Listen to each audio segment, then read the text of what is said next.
जो हम लोग देखते हैं 3 तरह के डायबिटीज होते हैं सर। जो एज्ड पीपल में होता है जिसको टाइप 2 डायबिटीज कहते हैं, जो कि हम लोग जितना भी देखते हैं maximum age more than 30 years वाले को टाइप 2 डायबिटीज देखते हैं। अभी तो 25 वाले को भी देख रहे हैं। और कम एज में जो होता है बच्चों में होता है उसको टाइप 1 कहते हैं, और प्रेगनेंसी के दौरान होता है जिसको जेस्टेशनल डायबिटीज कहते हैं जी।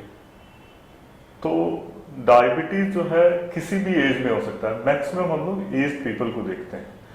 जैसे हम लोग कुछ भी खाते हैं वो कन्वर्ट होता है ग्लूकोज में, ग्लूकोज के बाद हम लोग को एनर्जी मिलेगा।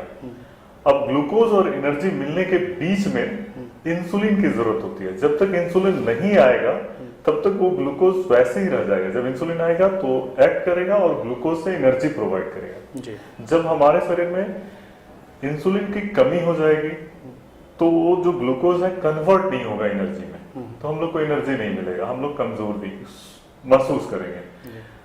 टाइप 1 वाले में क्या होता है, किसी ना किसी फैक्टर के कारण, या तो इन्वायरमेंटल फैक्टर या जेनेटिक फैक्टर या सम वायरल इन्फेक्शन या सम अदर रीजन के कारण जो बीटा सेल से इंसुलिन का सेक्रीशन होता है वो नहीं सेक्रीशन हो पाता है, जिसके कारण इंसुलिन होती ही नहीं है।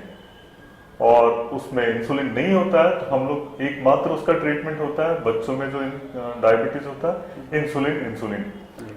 टाइप 2 वाले में क्या होता है, इंसुलिन का सेक्रीशन हो रहा है बट सफिशिएंट अमाउंट में नहीं हो रहा है, या फिर सेक्रीशन हो रहा है उसका एक्शन ढंग से नहीं हो पा रहा है, रेसिस्टेंट डेवलप हो गया, वो इंसुलिन एक्ट नहीं कर पा रहा है, तो टाइप 2 होगा। और type 2 age more than 30 years वाले को देखते हैं, आजकल तो 25 साल वालों को भी देखते हैं। जेस्टेशनल डायबिटीज हो गया प्रेगनेंसी के दौरान शुगर का लेवल बढ़ जाना, यही होता है। बुलेटिन ऑफ बिहार के खास प्रोग्राम सेहत में आज बात करेंगे डॉक्टर अमित कुमार सिन्हा से। डॉक्टर अमित कुमार सिन्हा बेंगलोर में बहुत अच्छी प्रैक्टिस कर चुके हैं और अब यह पटना में अपनी खुद की क्लिनिक चला रहे हैं। बीच बीच में ये बड़े बड़े हॉस्पिटलों में भी जाते हैं। इंडोक्राइन स्पेशलिस्ट हैं। इंडोक्राइन का मतलब हुआ कि ये डायबिटीज और थायराइड दोनों ही स्पेशलिस्ट हैं, और आज के दौर में इन दोनों डिजीज का कितना भयावह रूप है ये सभी लोग जानते हैं। तो सबसे पहले तो अमित जी आपका बहुत बहुत स्वागत है हमारे चैनल में। और अमित जी शुरुआत यहीं से करते हैं। ये इंडोक्राइन एक नया वर्ड है हमारे यहाँ, तो प्रचलन बस डायबिटीज का है और थायराइड का है, तो थोड़ा सा एक्सप्लेन कीजिए इसको। नमस्कार, मैं डॉक्टर अमित कुमार सिन्हा। मैं बताना चाह रहा हूँ इंडोक्राइनोलॉजिस्ट का मतलब है जितने भी हार्मोन से रिलेटेड बीमारियां होती हैं, जितने भी बॉडी में हार्मोन से रिलेटेड, जैसे कि डायबिटीज हो गया, थायराइड हो गया, ओबेसिटी हो गया, इनफर्टिलिटी हो गया, किसी का ग्रोथ नहीं हो रहा है, बच्चे का ग्रोथ नहीं हो रहा है, बहुत सारे बच्चों को हार्मोनल इशू आते हैं कि बच्चे में मोटापा बढ़ गया है, थोड़ा मेंटली रिटार्डेड है, मेंटली बहुत ज्यादा डेवलप नहीं है, वो सारे लोगों को, किसी का इनफर्टिलिटी से रिलेटेड मेल जो हो गए, बहुत सारे मेल आते हैं pre mature ejaculation, erection dysfunction के कारण, इरेक्टाइल डिस्फंक्शन, ये सारे रिलेटेड जितने भी चीज है ना हार्मोन से रिलेटेड, सारे चीज इंडोक्राइन में आते हैं। बहुत सारा पिट्यूटरी से रिलेटेड ट्यूमर है, पैंक्रियास से रिलेटेड ट्यूमर है, एड्रिनल ग्लैंड से रिलेटेड ट्यूमर है, ये सारे चीज जितने भी हार्मोन से रिलेटेड है ना, ये सारे इंडोक्राइन के पार्ट है जी। डॉक्टर साहब सबसे पहले आते हैं डायबिटीज पर। क्या यह मानकर चला जाए कि डायबिटीज एक आम बीमारी हो गई है? यस, और हम लोग देखेंगे तो पूरे वर्ल्ड में डायबिटीज बहुत ज्यादा फैल रहा है, और इंडिया में माने तो India one of the capital हो गया डायबिटीज का। बहुत सारे, हर घर में एक ना एक पेशेंट डायबिटीज के मिलेंगे ही मिलेंगे। हम लोग कहीं पे भी जाते हैं, कहीं भी कैंप करें, वहां डायबिटीज वालों की संख्या बहुत ज्यादा होती है। तो डायबिटीज बहुत तेजी से फैल रहा है। रीजन स्ट्रेस बहुत लेना, फिजिकल इनएक्टिविटीज, खान पीन में लाइफस्टाइल इतना ज्यादा हेक्टिक कर दिया है, खाने पीने का शेड्यूल नहीं है, कि सब लोग भाग रहे हैं, किसी न किसी चीज के पीछे भाग रहे हैं। नींद अच्छा से नहीं आ रहा है, रात में सो रहे हैं लेट से, सुबह लेट से जगते हैं, बहुत सारा रीजन है सर। जी, क्या डायबिटीज क्योर हो सकता है? सर इसको कंट्रोल किया जा सकता है जी, क्योर नहीं किया जा सकता। कंट्रोल, आप अगर लाइफस्टाइल मॉडिफाइड करेंगे, डेली फिजिकल एक्टिविटीज करेंगे, खाने पीने में ज्यादा सलाद, फ्रूट्स, ये सब का सेवन करेंगे तो कंट्रोल हो सकता है। ये धीरे धीरे मैं बताऊंगा। जी, ये डायबिटीज क्या कोई सर्टेन एज है कि हाँ ये सर्टेन एज के बाद डायबिटीज अटैक करेगा, या बचपन से भी हो सकता है? बेसिकली कॉमनली जो हम लोग देखते हैं 3 तरह के डायबिटीज होते हैं सर। जो एज्ड पीपल में होता है जिसको टाइप 2 डायबिटीज कहते हैं, जो कि हम लोग जितना भी देखते हैं maximum age more than 30 years वाले को टाइप 2 डायबिटीज देखते हैं। अभी तो 25 वाले को भी देख रहे हैं। और कम एज में जो होता है बच्चों में होता है उसको टाइप 1 कहते हैं, और प्रेगनेंसी के दौरान होता है जिसको जेस्टेशनल डायबिटीज कहते हैं। जी, तो डायबिटीज जो है किसी भी एज में हो सकता है, मैक्सिमम हम लोग एज पीपल को देखते हैं।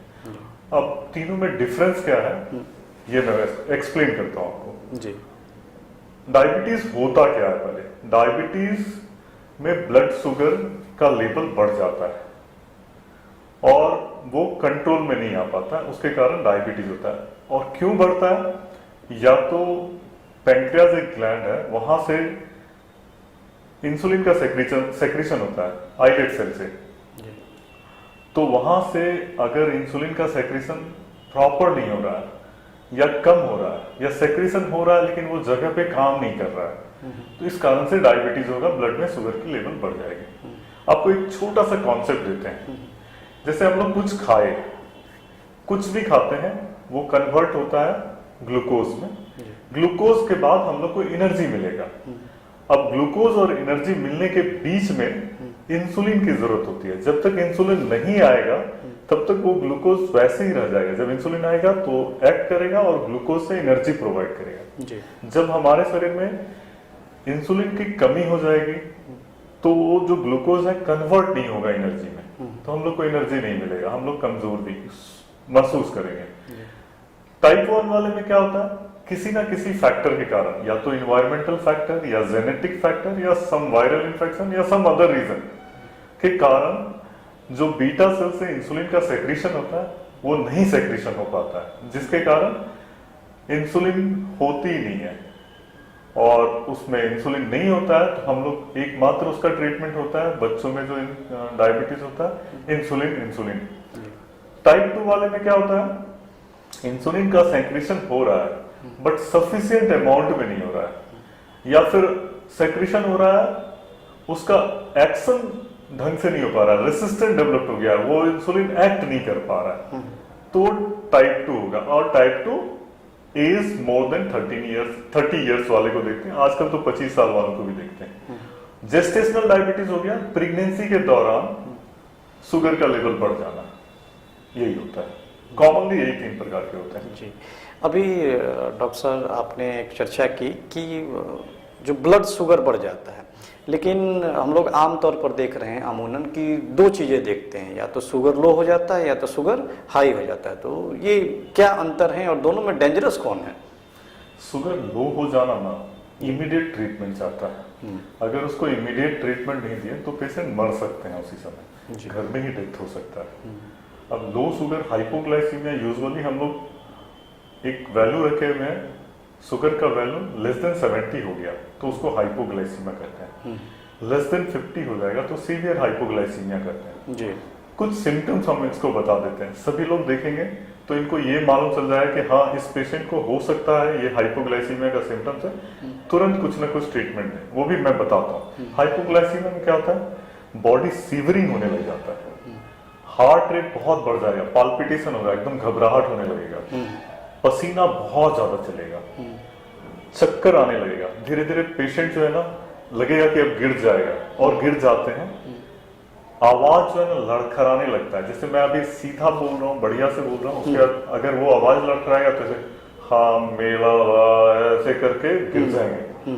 तो that is first symptoms, prime symptoms, अगर किसी भी डायबिटीज पेशेंट को ऐसा हो रहा है, पसीना ज्यादा आ रहा है, घबराहट हो रहा है, स्लरिंग ऑफ स्पीच है, धड़कन बढ़ गया, हाथ पैर कांप रहा है, तो समझिए कि हाइपोग्लाइसीमिया का सिम्टम्स है। इमीडिएटली अगर ब्लड शुगर मशीन है तो चेक करेंगे, नहीं है तो एक ग्लास में 4, 5, 6, 7 चम्मच चीनी मिलाएंगे या ग्लूकोन डी मिलाएंगे और तुरंत पिला देंगे। अगर ये नहीं पिलाते हैं तो तुरंत पेशेंट का जान जाने की संभावना होती है। इसीलिए hypoglycaemia is more dangerous than hyperglycaemia. Hyperglycaemia में शुगर का वैल्यू बढ़ जाता है, तो उसको मैनेज हम लोग 2 दिन, 4 दिन, 10 दिन, 1 महीना के बाद भी करेंगे तो चलेगा, लेकिन हाइपो वाले को विद इन 10 मिनट्स, 5 मिनट्स, आधे घंटे के अंदर मैनेज करना है। सर ये इसके पीछे रीजन क्या है शुगर लो होने के? प्राइम रीजन शुगर होने का स्ट्रेस। सभी लोग इतना स्ट्रेस ले रहे हैं, किसी ना किसी चीज के पीछे भाग रहे हैं। भागने का सेंस यही है, पैसे कमाने के पीछे। हर लोग कुछ ना कुछ ऐसा कर रहे हैं, टाइम नहीं देख रहे हैं, कब हमको भाग रहे हैं, सुबह भी जा रहे हैं, दोपहर जा रहे हैं, रात जा रहे हैं, कब लौट रहे हैं पता नहीं। इससे स्ट्रेस लेवल काफी बढ़ जाता है। तो स्ट्रेस पहला हो गया। दूसरा हो गया फिजिकल इनएक्टिविटीज। मतलब कोई भी आदमी किसी से भी पूछोगे, अगर आप बताओगे कि सर थोड़ा वॉक कर लीजिए, जो कि सबसे इजी है, वो भी नहीं करेंगे। हम लोग एक संस्था के थ्रू जुड़े हुए हैं जिसको कहते हैं आस्था फाउंडेशन, वॉक फॉर लाइफ। उसमें भी हम लोग यही सिखाते हैं, जीना है तो चलना होगा, walk for life and save your life. तो फिजिकल इनएक्टिविटी हो गया। तीसरा हो गया सर खान पीन का एडजस्टमेंट अच्छे से नहीं है, जंक पे डिपेंड हो गया। पिज्जा, बर्गर, समोसा, छानी हुई चीजें, तली हुई चीजें, बहुत सारे मिठाई, इतना ज्यादा लोग खा रहे हैं, खाने का टाइमिंग नहीं है, कभी भी खा ले रहे हैं, रात के 1 बजे लौट रहे हैं तो उस समय डिनर कर ले रहे हैं। चौथा हो गया, अगर उस पेशेंट के फैमिली में किसी को डायबिटीज है, जैसे मम्मी पापा, दादा दादी, नाना नानी, तो हाई रिस्क पेशेंट हो गया। चौथा हो गया ओबेसिटी। आजकल प्राइम रीजन है हर बीमारी का ओबेसिटी, क्योंकि जंक फूड पे डिपेंड है, फिजिकल इनएक्टिविटी, तो obesity one of the main factor हो जाता है। अब थोड़ी बहुत अल्कोहल भी इसमें आता है, स्मोकिंग भी आता है, किसी को बीपी का शिकायत है तो उसको भी होने का चांसेस होता है। यही सब मेन रीजन है डायबिटीज होने का। अब डायबिटीज को कैसे मतलब चेक करेंगे, बाद में हम लोग धीरे धीरे बताएंगे आपको। इसमें डाइट क्या होनी चाहिए कि आदमी डायबिटीज पेशेंट ना हो? सर मैं एक्सप्लेन करता हूँ थोड़ा, उससे पहले मैं सिम्टम्स बता देता हूँ। जी जी बिल्कुल, जो कि बहुत इंपॉर्टेंट है। हमारा ये चैनल का प्राइम मोटो है कि हम पेशेंट को अवेयर करें जितने भी इंडोक्राइन प्रॉब्लम है, डायबिटीज, थायराइड, तो मेरा मेन फोकस है। तो आप लोग देख रहे हैं तो इस चीजों को ध्यान रखिए। किसी भी पेशेंट को ज्यादा भूख लग रहा है, खाने का खा रहे हैं फिर भूख लग जा रहा है, प्यास ज्यादा लग रहा है, पानी बहुत ज्यादा पी रहे हैं, अब बार बार यूरिनेशन के लिए जा रहे हैं, पेशाब करने के लिए जा रहे हैं, और जितना भी खा रहे हैं उसके बावजूद कमजोरी आ रहा है, पैर हाथ में किसी को कंप्लेन होता है, पैर हाथ में झंझनाहट होता है, नंबनेस होता है, किसी को स्टिफनेस बोले या काफ मसल्स में बहुत दर्द हो रहा है। कुछ पेशेंट बताएंगे तरवा में जो planter surface of the foot है वहां पे जलन होता है, या कुछ भी घाव हो गया शरीर में या किसी तरह का अल्सर हो गया तो ठीक होने में काफी टाइम लग रहा है। किसी को सेक्सुअल इश्यू हो गया है, मतलब इरेक्टाइल डिस्फंक्शन या प्रीमेच्योर इजैकुलेशन, किसी को इनफर्टिलिटी से रिलेटेड प्रॉब्लम हो गया, ये सारे सिम्टम्स, पेशाब ज्यादा लगना, भूख ज्यादा लगना, पानी प्यास ज्यादा लगना, कमजोरी, सडन वेट लॉस। आप खा तो रहे हैं लेकिन आप कोई पेशेंट आएंगे आपको ये बताएंगे सर 2 महीना में ही 10 किलो का वजन लॉस हो गया सडनली। तो ये सारे सिम्टम्स हैं, weight loss, numbness, burning sensation over feet, कोई अल्सर है तो वो ठीक नहीं हो रहा है, तो ये सारे सिम्टम्स हैं डायबिटीज के। जी। अब सिम्टम्स जान गए, कैसे पता करें कि ये डायबिटीज है, क्या करना है? हम लोग को लैब टेस्ट करना है, लैब में जाके टेस्ट करवाना चाहिए। तो हम कुछ वैल्यूज बता रहे हैं जो कि बहुत इंपॉर्टेंट है, इस प्लेटफॉर्म पे बताएंगे तो काफी लोगों को जानकारी मिलेगी। जैसे फास्टिंग ब्लड शुगर, जो कि नाश्ते से पहले का, सुबह उठे और ब्लड शुगर चेक करवाए, वो यूजुअली अगर 100 to 125 100 से नीचे आ गया तो नॉर्मल कहलाएगा फास्टिंग ब्लड शुगर सर। 100 से 125 चला गया तो that is in border line, उसको प्री डायबिटिक कहेंगे, जिसको IFG भी कहते हैं, इम्पेयर्ड फास्टिंग ग्लूकोज। अब फास्टिंग ब्लड शुगर अगर 126 या उससे ऊपर आ गया तो उसको कंफर्म डायबिटीज कहेंगे। ये हो गया फास्टिंग का। अब पोस्ट पेरिडियल, जो नाश्ते के 2 घंटे बाद या 75 ग्राम ऑफ ग्लूकोज लेने के 2 घंटे के बाद वाला शुगर का टेस्ट, वो अगर 140 से नीचे आ रहा है तो हम उसको नॉर्मल कहेंगे। 140 से 200 के बीच वाले को प्री डायबिटीज करेंगे। 200 टच कर गया, 200 या 200 से ऊपर को डायबिटीज करेंगे। 140 से 199 तक प्री डायबिटीज करेंगे। अब एक और वैल्यू आता है HbA1c, जिसको ग्लाइकोसिलेटेड हीमोग्लोबिन कहते हैं।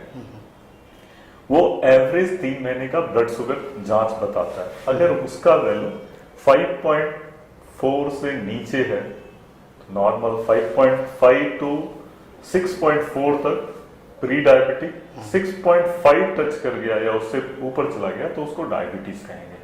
ये लैब टेस्ट हो गया सर। जी सर, अब थोड़ी डाइटिंग पर आते हैं। डाइटिंग क्या होनी चाहिए कि शुगर से बचा जा सकता है? मैं 4 स्टेप में कुछ बातें बताता हूँ जी, जिसको लाइफ स्टाइल मॉडिफिकेशन कहते हैं। हम अपने क्लिनिक्स में यही बताते हैं या किसी भी हॉस्पिटल में। पहला, डाइट क्या होना चाहिए? डाइट में हम लोग ज्यादा खाएंगे फ्रूट्स, वेजिटेबल, सलाद का सेवन ज्यादा करेंगे। फ्रूट्स, वेजिटेबल, सलाद। रोटी, चावल, कॉर्नफ्लेक्स, ओट्स का सेवन थोड़ा कम करेंगे। एक डाइट पैटर्न बताता हूँ आपको। जैसे सुबह में हम लोग ब्रेकफास्ट करते हैं तो ब्रेकफास्ट में फ्रूट्स खाइए, जो भी फ्रूट्स खाने का मन है वो खाइए। थोड़ा बहुत आम, लीची, बड़ा वाला केला, अंगूर, थोड़ा कम, बट ये भी चल सकता है। तो हमारा ब्रेकफास्ट जो होता है ना, फ्रूट्स लीजिए, थोड़ा स्प्राउट्स ले लीजिए। हमारा बिहार में सत्तू वगैरह फेमस है तो सत्तू ले सकते हैं, ये ब्रेकफास्ट में लीजिए। अब कोई भी दवा अगर डॉक्टर लिखा है ब्रेकफास्ट से पहले खाने के लिए, तो ये नाश्ता जो ब्रेकफास्ट आप फ्रूट्स लिए इससे पहले खा लेंगे, जो नाश्ता के बाद होगा ये फ्रूट्स खाने के बाद खा लेंगे। दूसरा आ गए लंच पे। लंच पे हम लोग क्या करेंगे? हम लोगों का प्लेट क्या होता है ना, इतना बड़ा प्लेट है तो उसमें लगभग 60 to 70% या तो रोटी या तो चावल रहता है, 10% दाल रहता है, 10% सब्जी रहता है, थोड़ा चटनी अचार रहता है। हम लोग को उसको मॉडिफाइड करना है, हम लोग को ज्यादा क्वांटिटी में सलाद देना है। सलाद में क्या है? मूली, गाजर, खीरा, ककड़ी, प्याज, टमाटर, जो भी सीजनल सलाद है, जो भी जहां पे अवेलेबल है, जिस रीजन में आप रह रहे हैं, सलाद लीजिए। अगर आप बीपी के पेशेंट नहीं है तो ऊपर से नमक नहीं उसमें डालेंगे। अगर बीपी है तो उसमें नमक नहीं डालेंगे, लेमन डाल सकते हैं। सलाद तो क्या चाहिए? तो एक रोटी, थोड़ा सा चावल, या रोटी नहीं हो पाता है तो थोड़ा चावल ही ले लीजिए। चावल किसी तरह का चावल हो, जरूरी नहीं हो ब्राउन हो, कोई भी चावल, अरवा, उसना, ब्राउन, व्हाइट, गरम, ठंडा, किसी तरह का भी चावल। और सब्जी का क्वांटिटी ज्यादा होना चाहिए, हरा साग सब्जी, दाल लीजिए। ये आपका दोपहर का खाना हो गया। रात का खाना भी एक प्लेट में सलाद, 2-2.5 रोटी, सब्जी, दूध दही जो लेना है ले सकते हैं। अब सुबह नाश्ता हम लोग कर लिए, दोपहर में खाना खा लिए, उसके बीच में जो टाइम मिलता है उसमें चाय पी सकते हैं बिना चीनी का, अगर आप डायबिटिक हैं। नहीं डायबिटिक हैं तो थोड़ी बहुत चीनी डाल सकते हैं। इवन डायबिटिक भी है तो हल्का चीनी डाला जा सकता है। चाय पी सकते हैं। बिस्किट आता है, वो मैरीगोल्ड आता है, न्यूट्रीचॉइस आता है, बहुत सारा बिस्किट आता है जो कि शुगर फ्री रहता है, वो ले सकते हैं। अखरोट, बादाम, मूंगफली, थोड़ा काजू, ये ले सकते हैं। ये जो ड्राई फ्रूट्स है ये गुड कोलेस्ट्रॉल को बढ़ाता है, जिसको HDL कहते हैं, तो हमारे लिए बहुत बेनिफिटेड होता है। अब दोपहर भी खाना खा लिए, सुबह भी खा लिए, उस दोनों के बीच का भी खा लिए। अब शाम का जो स्नैक्स बचा है दोपहर और रात के खाने के बीच का, उसमें भी चाय, बिस्किट, अखरोट, बादाम, मूंगफली, भूजा हमारे यहाँ बहुत फेमस है, भूजा ले सकते हैं। ये आपका खाने का पैटर्न हो गया। घी, मक्खन अवॉइड करेंगे जितना हो सके। अगर नॉन वेजिटेरियन खाते हैं तो थोड़ा सा रेड मीट अवॉइड करेंगे। ये स्टेप हो गया खाने का। अगर ब्लड प्रेशर से रिलेटेड पेशेंट है तो नमक ऊपर से अवॉइड करेंगे। नमक ऊपर से मतलब है किसी भी चीज में एक्स्ट्रा सॉल्ट नहीं लेंगे, और उसके साथ साथ अचार, पापड़, चटनी का सेवन भी थोड़ा कम करेंगे। ये हो गया खाने का पहला। हम 4 स्टेप बोले थे लाइफ स्टाइल मॉडिफिकेशन, ये पहला स्टेप हो गया। दूसरा स्टेप क्या हो गया? या तो वॉकिंग करेंगे, या तो योगा करेंगे, या तो एक्सरसाइज करेंगे। बहुत इजी है। कुछ अगर कर सके नहीं कर सके, वॉकिंग करना इट्स वेरी इजी। कहीं पे भी आप वॉक कर सकते हैं। लोगों के पास टाइम नहीं मिलता। मेरे पास जितने पेशेंट आएंगे सब टाइम नहीं है। अरे आपके पास 24 घंटा मिल रहा है, सबको 24 घंटा में ही मैनेज कर रहे हैं, आपको 25 घंटा कहां से मिलेगा? आपको 25 भी मिलेगा तो भी आप नहीं चलेंगे। तो चलना सबसे इजी है। और मैं कुछ स्टेप्स बताता हूँ। मैं बहुत सारा चीज अपने फेसबुक पे भी अपलोड करता हूँ, यूट्यूब पे भी अपलोड करता हूँ।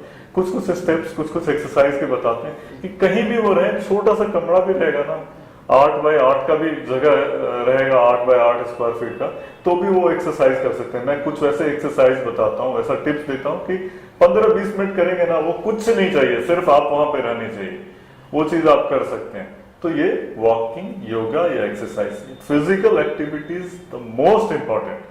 हम लोग जितना भी ट्रीटमेंट देते हैं, मेडिसिन 40% काम करता है सर, फिजिकल एक्टिविटीज और डाइट 60% काम करता है। लेकिन पेशेंट क्या चाहते हैं, वो जो 60% है ना, उसको भी मेडिसिन से कवर करना चाहते हैं। That is not possible. अगर हम लोग वो करते हैं कवर, तो उसके साइड इफेक्ट्स भी बहुत ज्यादा है। तो इस चीज को समझना चाहिए। तीसरा, थोड़ा सा मेडिटेशन करेंगे, पूजा करेंगे। जो नमाज पढ़ते हैं वो नमाज पढ़ेंगे, जो चर्च जाते हैं चर्च जाएंगे, क्योंकि meditation is the most important thing. शांत रहना है, स्ट्रेस को कम करना है। स्ट्रेस कम करेंगे तो बहुत सारा चीजें, बहुत सारा बीमारियां कम होंगी। डायबिटीज ऑटोमेटिकली थोड़ा सा कम हो जाएगा। तो स्ट्रेस नहीं लेना है। हर रोज सुबह उठ करके ऊपर वाले को ध्यान देना है, प्रे करना है। रात में सोने से पहले प्रे करके सोना कि थैंक यू गॉड, जितना भी हुआ दिन अच्छा गया। चौथा, अगर डॉक्टर कुछ एडवाइस कर रहे हैं तो उसको फॉलो कीजिए। शुगर चेक करने के लिए बोल रहे हैं, उसको फॉलो कीजिए। कैसे चेक करने के लिए बोल रहे हैं, उसको समझिए। ये 4 स्टेप्स अगर आप कर लिए, जिनको डायबिटीज बहुत ज्यादा है, बहुत मेडिसिन ले रहे हैं, बहुत सारा इंसुलिन ले रहे हैं, उनका क्वांटिटी कम हो जाएगा सर। जो प्री डायबिटिक है, कभी भी उनको दवा लेने की जरूरत नहीं पड़ेगी। इनिशियल स्टेज वाले का भी दवा बंद हो जाएगा। तो ये 4 स्टेप अगर फॉलो करते हैं तो काफी अच्छा होता है जी। अमित सर, यह भी देखा गया है अमूमन कि लोग चाय पीते हैं, शुगर पेशेंट की बात कर रहा हूँ मैं, वो क्या बोलते हैं कि नहीं शुगर फ्री उसमें डाल लो तो काम चल जाएगा। तो ये कहाँ तक सही है? ओके, चलेबल है, बट मेरा कहना है कि अवॉइड करें उसको भी। कितना परफेक्शन है उसमें, बहुत ज्यादा। वो जितने भी प्रोडक्ट्स आते हैं उसमें परफेक्शन कितना लिखते हैं, उतना परफेक्शन है कि नहीं। आप अवॉइड करेंगे तो ज्यादा अच्छा रहेगा। एक बार हैबिट बना लेंगे ना बिना शुगर का चाय पीने का, तो वो टेस्टी लगने लगेगा जी। तो चाय का क्या कितना अहम रोल है इसमें? क्योंकि हमारे यहाँ अभी भी बिहार में इतनी कल्चर यही डेवलप है कि जब भी जाएंगे तो आपको दूध की चाय मिलेगी।